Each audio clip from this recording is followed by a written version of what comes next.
Bonjour. L'invité de ce jeudi chez Art et Lettres ici Télévision, M. Mohamed Baron, président fondateur de l'association Racine. M. Baron compte à son actif plusieurs engagements à consonance sociale, politique et culturelle. Il a été récipiendaire au courant de l'année 2022 de la médaille de l'Assemblée nationale du Québec. Ici Kamal Benkiran, bienvenue chez Art et Lettres. Je vous souhaite la bienvenue parmi nous, Mohamed. Merci pour l'invitation, très apprécié. Ça fait plaisir, je vous adresse mes personnelles félicitations pour cette consécration récente de la médaille que vous avez obtenue, qui a été décernée des mains de l'ex-ministre, Mme Christine Saint-Pierre. On a pu voir ça tout récemment.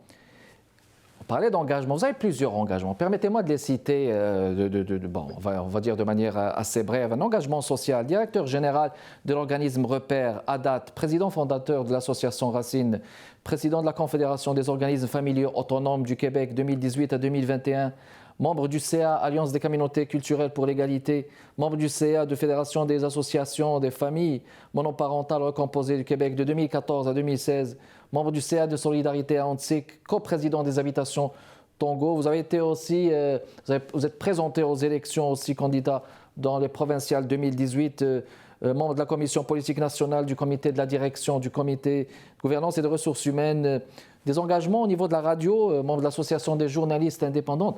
C'est tout à votre honneur, ces multiples engagements. Et puis, dans un premier temps, est-ce que vous étiez déjà engagé dans votre prime jeunesse ou bien cette fibre de l'engagement s'est raffermie une fois votre installation au Québec? Bon, l'engagement, en fait, on l'a ou on ne l'a pas. Ça, c'est comment moi je crois beaucoup. La différence, c'est que à l'immigration, on réalise qu'on est dans une société qui reconnaît et qui valorise. Alors, ça te pousse encore à travailler plus. Ça pousse à donner plus, exactement, et peut-être même à ouvrir les horizons, comme vous venez de dire. Membre de plusieurs CA, engagement particulier aussi pour les communautés culturelles. Pourquoi vous avez projeté cet engagement vers les communautés culturelles, justement? Parce que, entre autres, il y a des lacunes. Il y a des lacunes au niveau des lois, mais il y a aussi, il n'y a pas un travail qui est synchronisé puis qui de la part de différentes communautés culturelles. Ça, c'est d'un côté. D'un autre côté, c'est la richesse. Moi, je suis quelqu'un qui adore voyager, qui adore les autres cultures, qui adore tout ce qui est nouveau. Alors, c'est sûr que c'était spontané de mon côté. Et puis aussi la question dans mes engagements socio-communautaires, j'étais souvent, très souvent, je réalisais que j'étais peut-être la seule ou quelques personnes issues de l'immigration au sein de 300-400 personnes dans des rencontres nationaux, des rencontres nationales. Et puis, il y a aussi le fait que au niveau politique, j'étais élu président de la commission des communautés culturelles. Alors, avec mes sorties, mes engagements, mes prises d'opposition, ça a donné que c'est un engagement, ou bien, je dirais pas un fardeau, mais c'est une responsabilité que je l'ai pris à cœur. Donc, c'est très important, cette prise de conscience, dans un premier temps, de l'engagement de tout nouveau arrivant, ou nouveau Québécois, on va dire, ou nouveau Canadien, d'être dans le tissu culturel et politique québécois et canadien, Mohamed. Écoutez, moi, honnêtement, il y a plus de monde qui sait ça, mais au niveau politique, j'étais candidat au Maroc à l'âge de 19 ans aux élections municipales. Ah, ben voilà, ça c'est quelque chose qu'on ne savait pas. Oui, à peine j'ai eu mon bac, le bac au Maroc, j'étais déjà candidat aux élections d'un parti de gauche, des travaillistes. Et puis ça, c'est quelque chose qui est resté une flamme au fond de moi. Et puis ça a continué ici. Au début, je dirais au début que je voulais pas trop faire le son politique actif parce que j'ai beaucoup, comme vous l'avez dit, cité tantôt, j'ai beaucoup d'engagement au niveau socio-communautaire. Alors, j'ai toujours essayé, réussi à regarder la neutralité vis-à-vis de différents acteurs politiques. Mais il y avait à un moment donné, je me rappelle très bien, elle avait la charte des valeurs, c'est là où ça fait que on peut plus rester neutre. Il faut quand même qu'on réagisse lorsqu'il y a des injustices au niveau social et légal et juridique. Parfait. Et au milieu de tous ces engagements, il y a eu finalement la création de cette association dont vous êtes le fondateur, l'association Racine, qui s'est illustrée par de multiples engagements. Je citerai entre autres justement le fait que vous célébrez le mois de mars de la femme de manière, on va dire, ponctuelle, de manière régulière. On va commencer par prendre le mandat et les objectifs de l'association Racine. Et comment est venue cette idée, Mohamed?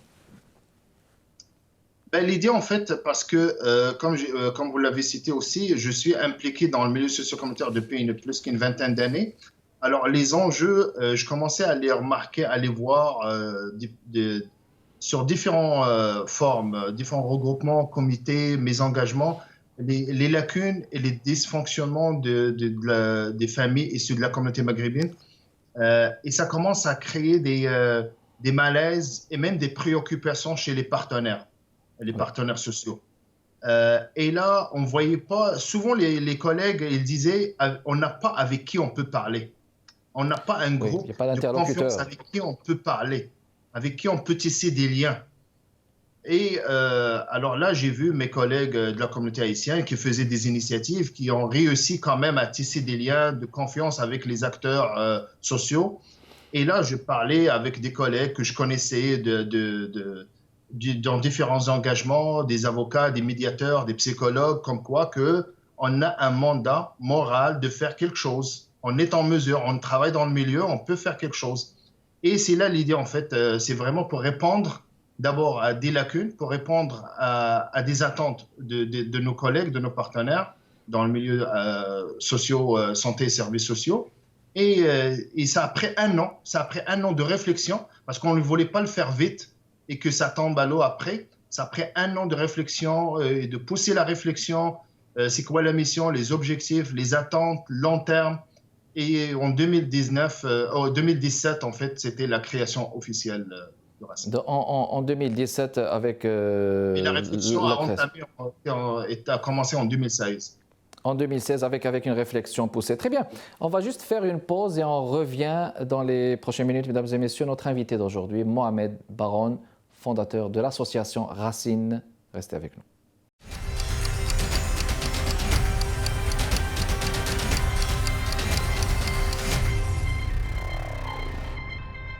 De retour avec vous, mesdames et messieurs. Dans le cadre de Arts et Lettres, Mohamed Baron, c'est notre invité d'aujourd'hui.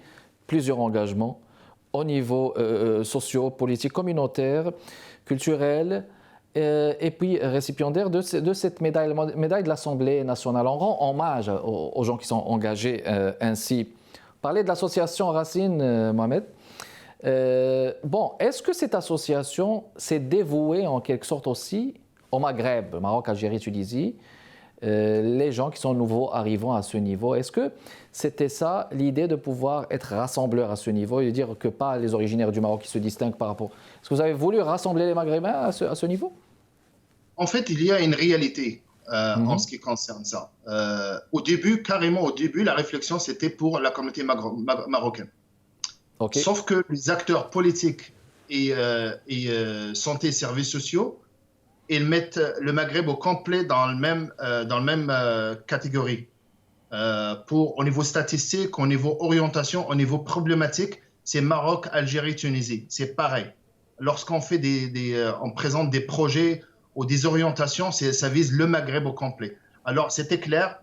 Nos partenaires, surtout aux services sociaux, ils ont clairement demandé il faut que l'association, si on veut une entente et de travail, de collaboration, il faut qu'il vise la communauté maghrébine. Et d'ailleurs, je pense que c'était un bon choix parce que les enjeux et les défis, ils se ressemblent tellement. Ils se ressemblent comme vous dites. Bon, et puis, ça risque de projeter le fait qu'il y a plusieurs objectifs à ce niveau, puisqu'on parlait tout à l'heure du fait qu'il y a un vide, qu'il y a plusieurs lacunes à combler. Et puis, une structure associative, bon, elle peut fixer son mandat et ses objectifs, mais elle ne peut pas tout faire. C'est évident, parce qu'il faut qu'il y ait une complémentarité avec d'autres structures. Puis, Racine est connu aussi par certains rendez-vous ponctuels. On va d'abord commencer par ce qui a été fait à ce niveau depuis sa création, Mohamed. Quelles sont les activités que vous avez entreprises de manière générale et qui constituaient le cœur de vos engagements? Si vous permettez, vous avez noté un point qui est très important. On ne peut pas tout faire, ça c'est très important. C'est d'ailleurs, après une année d'existence de Racine, on a fait une assemblée spéciale, on a modifié la vocation de l'association. Au lieu de faire de l'intervention d'une façon individuelle qui vise des personnes d'une personne à l'autre, on a changé complètement la vocation et l'orientation pour cibler un changement significatif de l'ensemble de la communauté à travers des rendez-vous scientifiques, à travers de partenariats stratégiques avec des acteurs politiques et santé services sociaux d'ici pour mener à un changement peut-être de la façon de faire, de la méthodologie de l'intervention et de faire même de les rendre un peu plus conscients du parcours migratoire et de la réalité des familles et ceux du Maghreb. D'accord. Et puis, oui, et puis ces activités, est-ce qu'il y avait une consonance plus socio-communautaire que culturelle, plus culturelle qu'autre chose? Parce qu'on a l'impression, parfois, j'avais le plaisir d'assister une ou deux fois, je pense, enfin plus que ça. C'est quoi la mission que vous avez voulu projeter? C'est plus communautaire, socio-communautaire, Mohamed, ou autre chose? Je ne dirais pas le mot communautaire. C'est un OBNL, c'est un organisme communautaire, oui, mais nos travaux, nos réalisations, elle est plus à l'ordre, je dirais même, qui frôle la recherche scientifique et sociale. Ça veut dire, on fait beaucoup par exemple, le colloque social annuel. C'est un rendez-vous très important qui regroupe à peu près 250 professionnels de la santé, services sociaux, éducation, intervention, qui poussent la réflexion et même des recommandations aux autorités sur des enjeux qui touchent pas juste la communauté maghrébine, mais qui touchent d'autres communautés, qui touchent la société d'accueil au complet. Entre autres, par exemple, on a fait un sujet sur le parcours migratoire et la santé mentale, l'identité, la construction identitaire. On a fait sur le développement du pouvoir d'agir. C'est des enjeux quand même importants qui touchent l'ensemble de la société au-delà de la communauté maghrébine. Tout à fait. Puis, il y a eu ce rendez-vous ponctuel, comme j'ai mentionné au début de notre entrevue, celui de rendre hommage aux femmes, je dirais aux femmes maghrébines. Vous le faites de manière ponctuelle et puis on voit ça, des femmes, je dirais des femmes qui attendaient ça, des femmes qui l'attendaient moins, mais il fallait qu'il y ait une structure qui le fasse de manière ponctuelle. Qu'est-ce que vous pouvez nous dire justement sur ça? Comment est née cette idée et quelle est votre vision justement? L'événement, il est au-delà de l'activité tant que telle. L'objectif, c'est vraiment de créer une initiative pour sortir des femmes qui font la différence dans leur champ de compétences, de l'ombre, pour qu'elles soient plus connues d'abord au niveau de leur propre communauté, mais aussi la société d'accueil au complet. Lorsqu'il y a les élus et les acteurs politiques et d'affaires qui sont présents, à chaque fois, à chaque année, ils réalisent jusqu'à quel point ces femmes sont formidables, qui contribuent d'une façon significative au développement socio-économique, culturel, scientifique du Québec. Alors pour nous, il est devenu vraiment une tradition et je pense qu'on est convaincu de la maintenir. S'il y a une marge de développement, pourquoi pas. Mais on touche quand même tous les domaines, que ce soit culturel, recherche, scientifique, entrepreneuriat, jeunes et moins jeunes. Puis, bon, là, vous relatez un fait, celui de l'effet de l'invisibilisation, parce que la plupart des femmes sont invisibilisées. Est-ce que c'est un terme qui est approprié si on dit invisibiliser justement de la part de la société d'accueil, Mohamed? En fait, ils sont invisibles parce que une bonne partie, c'est malgré elles. Parce que, veut pas, on est encore d'abord issus. Ils sont issus d'une société ou bien une pensée un peu plus conservatrice, où c'est l'homme encore qui prenne plus de place. Et aussi le fait que peut-être ce qu'on essaie, c'est les questions d'estime de soi, c'est question de leur donner cette opportunité de s'affirmer. Alors, c'est ce qu'on essaie de faire à travers cet événement. Et j'aimerais ça souligner le fait que Racine a créé depuis 2019 un club, il s'appelle le Club des lauréates, qui regroupe l'ensemble des lauréates pour qu'ils puissent créer un réseau d'impact avec leurs pairs, leurs consoeurs, et aussi Oui, avec d'autres personnes issues de la communauté très de bien. la Donc, société. le club des lauréates a noté, mesdames et messieurs. Encore une pause et on revient dans les prochaines minutes avec notre invité. Restez avec nous.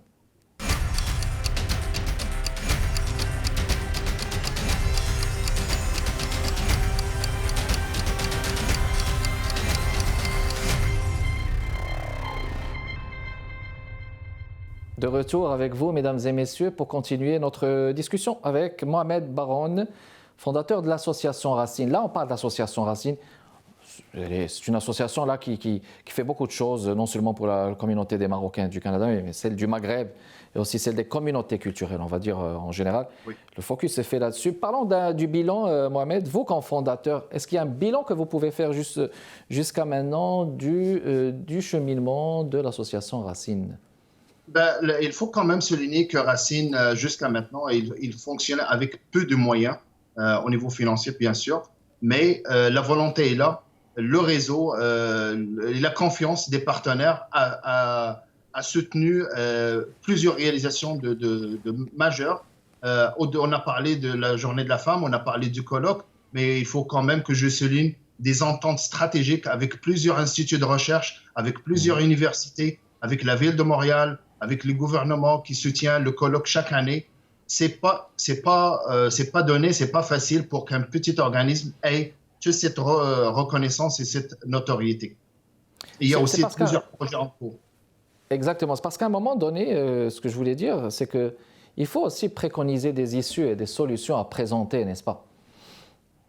Ben, bien sûr, lorsque par exemple la ville, Madame Plante, il l'a dit l'année dernière au colloque comme quoi que Racine est un partenaire important, essentiel pour eux, ou bien lorsque le gouvernement il soutient l'organisation du colloque, il s'attend à avoir un document synthèse professionnel, il s'attend à avoir des recommandations, il s'attend à avoir quand même des pistes de solutions aux enjeux qu'il vit la communauté. Alors c'est la raison, c'est ce qu'on fait en fait. Et même lorsqu'on participe à des projets de recherche-action avec des instituts de recherche, c'est parce qu'on emmène notre expertise aussi. Très bien. Il y a le volet culturel qui est aussi très important. Que pouvez-vous nous dire à ce niveau, Mohamed, non seulement en ce qui a trait à l'engagement de Racine au niveau de ce volet, mais pensez-vous que ce volet est assez desservi par votre association, par les autres associations? Quel est votre sentiment à ce niveau? S'il y a le mot que j'avais laissé à ma collègue qui prendra la relève, c'est vraiment de mettre un peu plus d'efforts en ce qui concerne le côté culturel. Parce que je pense sérieusement que la communauté maghrébine a tellement d'outils et de talents et d'intellectuels pour qu'on puisse un peu sortir de créneaux d'intégration économique ou sociale à l'épanouissement culturel. On a les potentiels, on a les compétences. Il faut aller peut-être se présenter comme une communauté à part entière qui est capable et qui contribue au développement culturel au Québec. Donc vous pensez que c'est juste une question d'engagement? Non, c'est question d'orientation aussi, parce que c'est la société d'accueil et les acteurs. Il y a les mécanismes possiblement, il y a l'environnement, mais c'est les acteurs aussi, ils doivent avoir ce regard et cette vision un peu plus ambitieuse. Et puis sortir, il faut que je le dise, sortir un peu de folklorisme. Malheureusement, il y a un amalgame entre culture et folklore. Il faut quand même bien reconnaître et donner la reconnaissance à ce qui est vraiment purement culturel. Il y a un préjugé, je mets ce mot entre guillemets, qui circule beaucoup quand on parle avec des gens ou des acteurs culturels par rapport à ce qui est politique. Ce n'est pas une grande histoire d'amour entre les acteurs culturels et les députés politiques, etc. Il me semble que c'est un préjugé, d'autres le confirment, d'autres l'infirment. Est-ce que vous pensez que justement ce manque de communication génère cet écart qui fait que on ne communique pas assez et qu'il y a peut-être des préjugés de part et d'autre, comme quoi les gens de culture, les acteurs culturels disent que ce sont les politiciens qui doivent venir vers eux et le contraire aussi. Oui, il y a des ponts à faire pour éliminer ce malentendu. Il y a les acteurs et les intellectuels. Vous avez, vous avez une pensée critique, ce qui ne fait pas l'affaire toujours des politiciens. Voilà. Mais il y a le fait aussi que maintenant, il y a plus en plus une conscience chez les acteurs politiques comme quoi la culture est un moteur de développement économique. Et ce n'est pas donné à tout le monde. Et il y a certains partis, certains groupes politiques qui sont plus conscients que d'autres.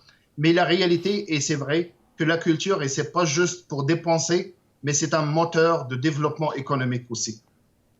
Un moteur de développement économique carrément à travers les bibliothèques et à travers d'autres, n'est-ce pas, d'autres institutions. Alors en revenant justement à l'association Racine, qu'est-ce qui vous reste encore à faire, à réaliser dans vos prochaines éditions? En fait, comme je l'ai dit tantôt, on va ouvrir tout un volet pour le développement culturel, l'épanouissement de la communauté à travers des activités culturelles, l'art, le théâtre, parler de l'intégration, parler du processus migratoire, mais à travers l'art. Collaborer étroitement avec des groupes spécialisés dans le milieu de la culture, parce que ce n'est pas notre créneau essentiel. On va collaborer, on va créer des ententes avec d'autres groupes qui sont plus dans la culture. Il y a aussi, on pense beaucoup à soutenir les jeunes au niveau de développement d'affaires, à travers des startups, à travers aussi des microcrédits pour des femmes vulnérables. Ça, c'est vraiment, je dirais, les deux volets qu'on souhaite développer à Racine prochainement. Bien sûr, on maintient nos projets qui fonctionnent très bien, que ce soit le colloque, nos partenariats stratégiques au milieu de la recherche sociale et scientifique. Très bien, le volet de la relève aussi, hein, il est très important. Quand vous dites, Mohamed, c'était un plaisir de vous avoir reçu, c'était tout le temps qu'on avait. Encore une fois, félicitations pour votre médaille. Merci. Bonne continuation à vous dans vos projets avec Racine, dans vos autres engagements. Mohamed Baron, merci de votre continué d'intérêt, mesdames et messieurs. Kamal Benkiran avec vous. Jeudi prochain avec un nouvel invité. Portez-vous bien. Au revoir.